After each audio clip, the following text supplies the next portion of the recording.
নমস্কাৰ। আজি আপোনালোকক মই এস্কেচাৰিটা মিনিয়াটাম অৰ্কিডটো আৰু এই অৰ্কিডটো আচলতে জংঘলত জ্বলি থকা একুৰা জুইৰ লগতো তুলনা কৰা হয়। এই অৰ্কিডটো মই ৰুই দেখাম আপোনালোকক আৰু বহুত দিনৰ মূৰত ইউটিউবত ভিডিঅ' এটা দিম বুলি ভাবিছোঁ। সেইটো কাৰণে আৰু ইয়াৰ শিপাবোৰ চাওকচোন, একেবাৰে শিপাবোৰ আচলতে ছাপৰ্ট এটা দিহে ৰখা হয় আৰু এইবোৰক আচলতে সিহঁতে নিজৰ এয়াৰ চাৰ্কুলেশ্যনৰ থ্ৰু সিহঁতৰ যিমানখিনি নিডছ হ'ব সেইখিনি লোৱা হয়।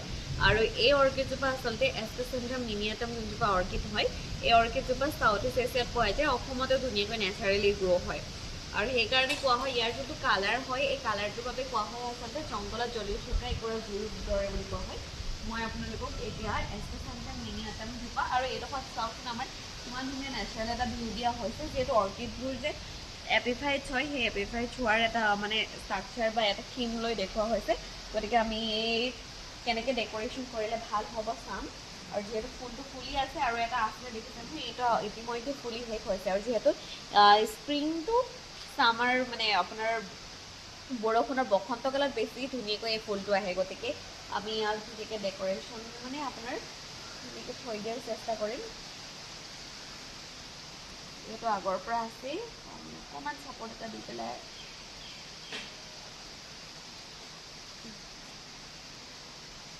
বুজিছে নহয়, এজোপা আছিলে যিহেতু এজোপাকো ধুনীয়াকৈ ৰাখি দিয়া হৈছে ইয়াত।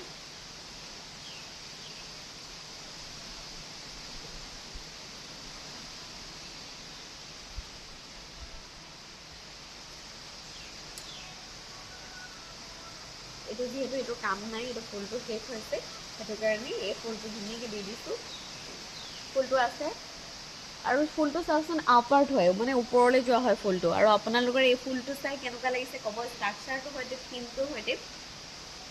আৰু এইটো বহুতখিনি ফুল আছে, আমাক ফাৰ্ণো দিয়া হৈছে, মানে নেচাৰেল ভিউ এটাও দিয়া হৈছে, লগতে নেচাৰেল এনভাইৰনমেণ্ট এটা ক্ৰিয়েট কৰাৰ চেষ্টা কৰা হৈছে। গতিকে আপোনালোকে এই ভিডিঅ'টো চোৱাৰ পাছত কমেণ্ট কৰিব ধুনীয়াকৈ, আমাৰ জংঘলত জ্বলি থকা একুৰা জুইৰ দৰে দেখা এই এস্কেচেন্ড্ৰাম মিনিয়াটাম অৰ্কিডজোপা কেনেকুৱা পাইছে। আৰু ঠিক আছে তেন্তে পুনৰ বেলেগ এটা ভিডিঅ'ত আপোনালোকক লগ পাই আছোঁ। ধন্যবাদ।